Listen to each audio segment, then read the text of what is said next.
Hola, ¿qué tal?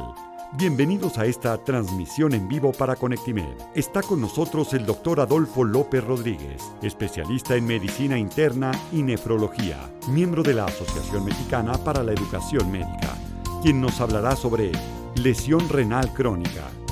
Y nuestra moderadora, la doctora Aymara García, médico general por la Universidad de Ciencias Médicas de Pinar del Río, Cuba.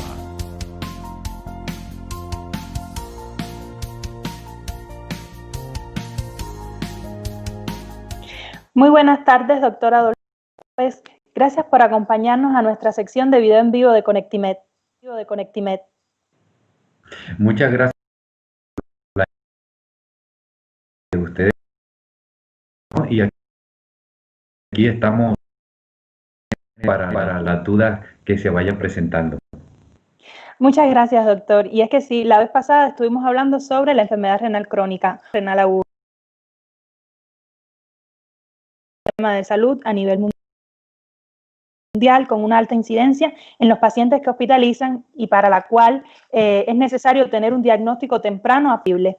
Entonces, para introducirnos en el tema, doctor, ¿nos pudiera decir cómo podemos definir la lesión renal aguda? Y una duda muy personal, ¿cuál es el término más empleado? ¿Lesión, insuficiencia, fallo? ¿Cómo debemos referirnos a esta patología? Excelente, muy bien. Se define, primero entramos a la definición, vamos a la más particular, y básicamente se define la insuficiencia renal aguda por una función de riñón en horas o días, muy importante el término que tiene horas o días, y se caracteriza por una acumulación de productos nitrogenados, esto es urea y creatinina. Y también se caracteriza por una disminución de la diuresis. ¿Ok? Pero algo muy importante, que es una alteración funcional, no anámica. Esa es, digamos que la primera parte de la pregunta. La segunda pregunta, que ¿cómo la debemos llamar? Y eso básicamente se debe a la clasificación de la enfermedad. Entonces, de acuerdo a cómo estén los niveles de creatinina, de acuerdo a cómo tengamos la urea en los pacientes, así se va a definir según la clasificación de Rifle, que es la que probablemente tú me estés preguntando, y es básicamente el riesgo de la enfermedad. El riesgo de enfermedad. ¿A qué se refiere? Cuando la creatinina está aumentada hasta 1.5. La lesión renal aguda se refiere básicamente a cuando esa creatinina es el doble del nivel basal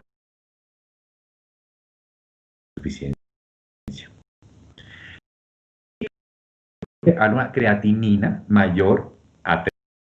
Ese es en cuanto a la clasificación de Rifle. Pero hay otra clasificación que es la de Akin, que es más o menos parecida, pero aquí hay un pero, que es cuando la creatinina está en 1.5 más un delta de creatinina de 0.3. Esto puede ser o 1.2 o 1.8. ¿De acuerdo? El nivel 2 o el estadio 2 es cuando la creatinina está por arriba de 2 y el estadio 3 cuando la creatinina está por arriba de 3. Y la otra clasificación, que es para efectos estadísticos y para la publicación de artículos, no menos importante, es la clasificación precisamente de la CADIGO. Así como hay una clasificación de la enfermedad renal crónica, también lo hay en la aguda y se divide en 3 estadios.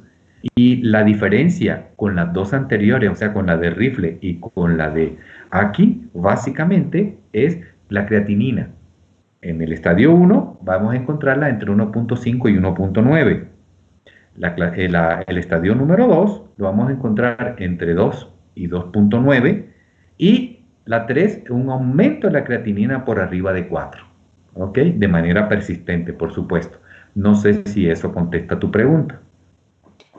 Sí, claro que sí, doctor. Entonces, más bien la terminología se usa en dependencia de los valores de la creatinina para emplearla de una forma más correcta.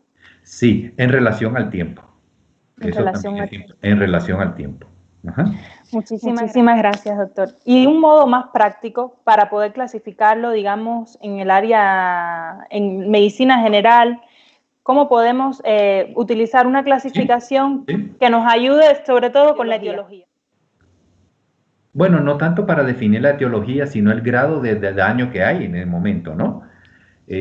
Porque recordar que la insuficiencia renal aguda generalmente es reversible en la mayoría de los casos, pero hay veces que se puede progresar a enfermedad renal crónica, pero se puede utilizar cualquiera de las dos, y puedes poner, eh, por ejemplo, según la clasificación de Rifle está en estadio 2, o hay otros que prefieren, según Cadigo está en el estadio número 2 también. O sea, es indiferente. Lo importante es para que todo el mundo entienda, sobre todo en el lenguaje o en el argot médico, que todo el mundo entienda de qué estamos hablando, porque de acuerdo a eso es como se tiene que hacer la terapia sustitutiva de la función renal, ¿no? O el manejo conservador. ¿Sí? Muchas gracias, doctor. Ahora quisiera preguntarle cuáles son las causas más frecuentes que llevan a un paciente a una enfermedad renal aguda. Bueno, con respecto a la etiología de la enfermedad, tenemos que clasificarla como prerrenal, renal y posrenal.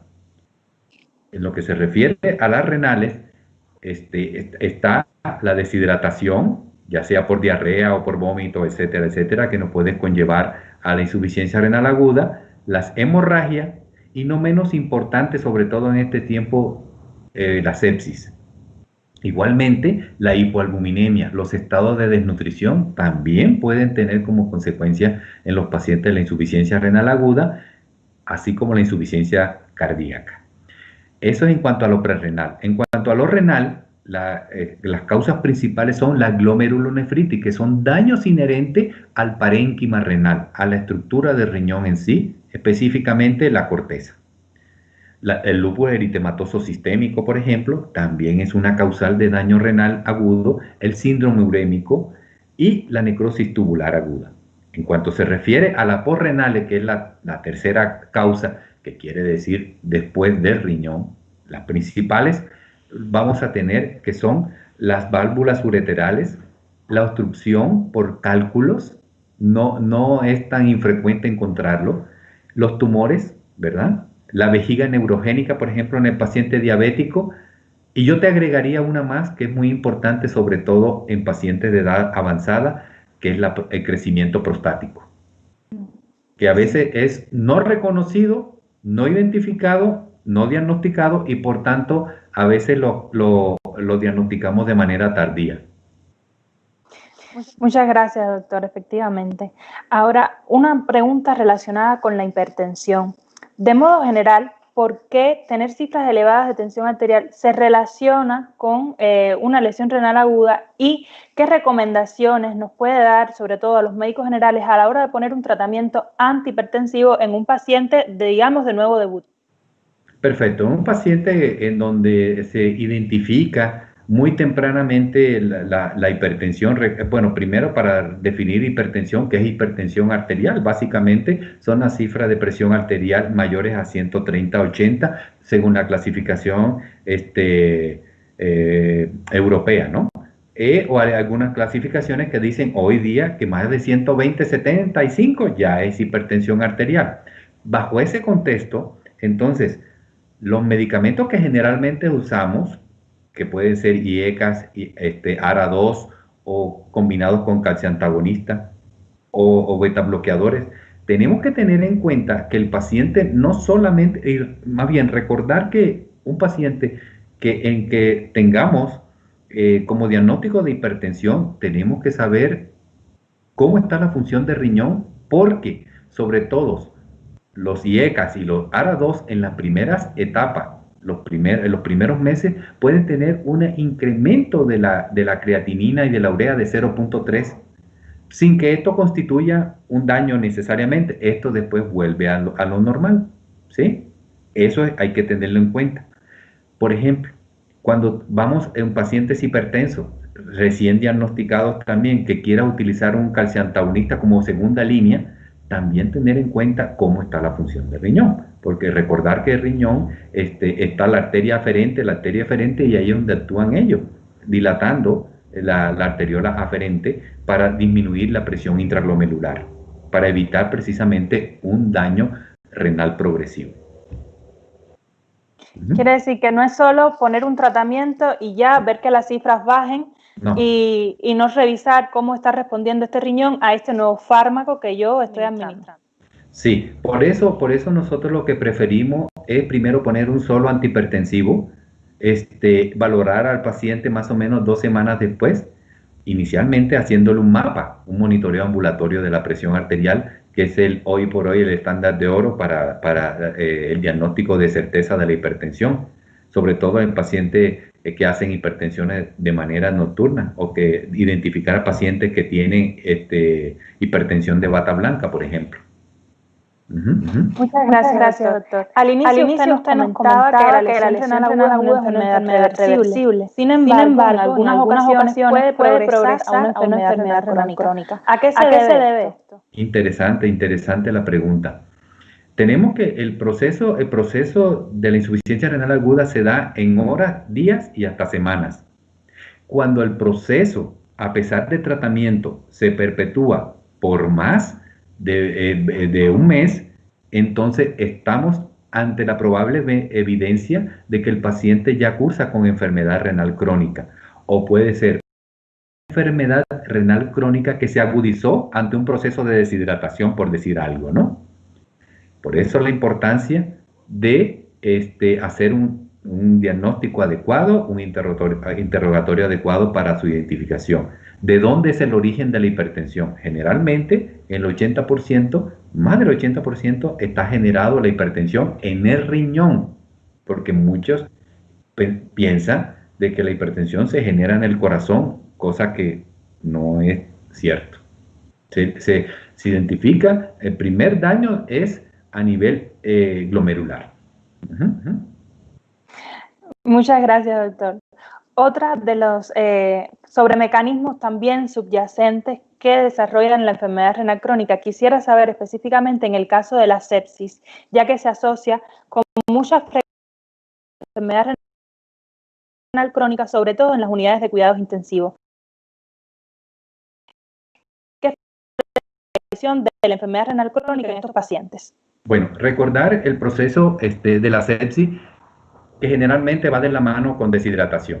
Entonces, una buena hidratación siempre es importante. Pero ¿por qué se sucede el fenómeno que yo te decía inicialmente, que generalmente es reversible, de que no es un daño estructural? Lo que sucede es que recuerden, hay liberación de prostaglandina, hay liberación de angiotensina, ¿sí? Que esto trae como consecuencia una vasoconstricción arteriolar. Pero también hay una liberación muy prolongada de la prostaglandina, que es lo que permite que los mecanismos compensadores del riñón ya no funcionen. Entonces, vamos a encontrar que hay una perfusión glomerular disminuida, una disminución de la ultrafiltración y por tanto un filtrado glomerular bajo, que trae como consecuencia el fallo en la protección o de los mecanismos protectores en el riñón, y que finalmente va a condicionar la insuficiencia renal aguda. En el caso específico de la sepsis, lo que sucede es disminución de la prostaglandina, aumento de la prostaglandina, que no permite que se relaje la arteriola eferente, y trae como consecuencia mayor daño renal. Empieza como un daño prerrenal, sí, pero luego se vuelve parenquimatoso. Al volverse parenquimatoso, entonces ahí se agrava el problema. Y esta es la gran importancia, que el hecho de que con qué tipo de medicamento vamos a tratar la sepsis, porque eso es un tema muy importante, porque recordar que algunos antibióticos, si no la mayoría, también pueden condicionar daño renal. En las terapias intensivas, recordar que en las terapias intensivas la mortalidad va entre 20 y el 50% en general. Pero si el paciente, por ejemplo, tiene la enfermedad por COVID, la cosa se agrava más, y es hasta el 80%. ¿Ok? Complicado, entonces, la tienen los intensivistas. Sí, muy complicado y se trabaja en combinación con ellos precisamente para el cuidado en la parte que nos compete a nosotros, la parte renal, ¿no? Claro que sí, doctor. Una pregunta, cuando estaba revisando el tema, siempre le dan mucha importancia a una historia clínica completa del paciente. ¿Qué elementos cree usted que no nos deben faltar en un interrogatorio de un paciente en el que sospechamos esta enfermedad y cuáles son los síntomas más representativos? Excelente punto. Bueno, como en todas las situaciones, la importancia de la semiología en la identificación de la enfermedad es toral, fundamental. Esto es la exploración física. ¿Qué queremos buscar? Qué quiero encontrar yo en un paciente que estoy sospechando que tenga la insuficiencia renal aguda? El estado de hidratación del paciente, la coloración de la misma, ¿está pálido? ¿No está pálido? ¿Las mucosas están secas? ¿Cómo está la perfusión a nivel distal? ¿Cómo están los dedos, las yemas de los dedos? ¿Cómo están los de los pies? Eso te orienta mucho a pensar en que es una insuficiencia renal aguda, por ejemplo. Cómo está la frecuencia respiratoria y además, muy importante, la temperatura, precisamente en el caso de los pacientes que en su mayoría que llegan por sepsis. La situación hemodinámica es fundamental. La frecuencia cardíaca, la presión arterial, la ocultación cardiopulmonar es invaluable, da una información importantísima. La valoración abdominal, la presencia de masa, si hay hepatomegalia, si no hay hepatomegalia, si hay líquido en la cavidad abdominal, todo esto nos ayuda a orientarnos a ese diagnóstico. La presencia de adenopatías cervicales también es muy importante y nos hace descartar algunas otras formas de daño que puedan tener los pacientes que lo llevó a la insuficiencia renal. Y muy importante también, siempre valorar la piel de los pacientes. No es nada más por la turgencia, no es nada más por el estado de hidratación, sino es qué características tiene la piel del paciente, ¿sí? Porque hay lesiones vasculitis, que son lesiones autoinmunes, o el lupus mismo, o la púrpura de Heno-Schönlein, que nos puede llevar a una insuficiencia renal aguda, sobre todo cuando los pacientes están en crisis.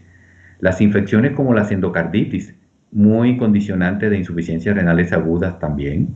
Y la presencia de lívidos reticulares, esa piel marmórea con algunas, como en parches, y que están coronadas por un tejido vascularizado, también nos orienta mucho a pensar que el diagnóstico de la insuficiencia renal aguda. De modo que esto no es solo competencia del riñón, es un examen físico general, completo, con todos los sistemas.